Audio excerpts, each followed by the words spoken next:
Kung nagtatrabaho tayo para mabuhay, huwag sana natin kalimutang mabuhay. Ang ibig sabihin, dapat may oras tayo para sa trabaho at may oras dapat para sa sarili mo. Dapat pantay lang sila, dapat balanse.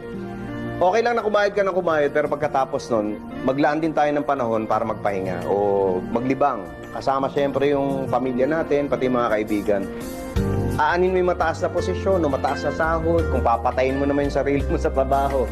May dahilan kung bakit ang tawag sa trabaho ay hanap buhay. Kasi hindi ka naman dapat naghahanap ng dahilan na pwede mo ikamatay.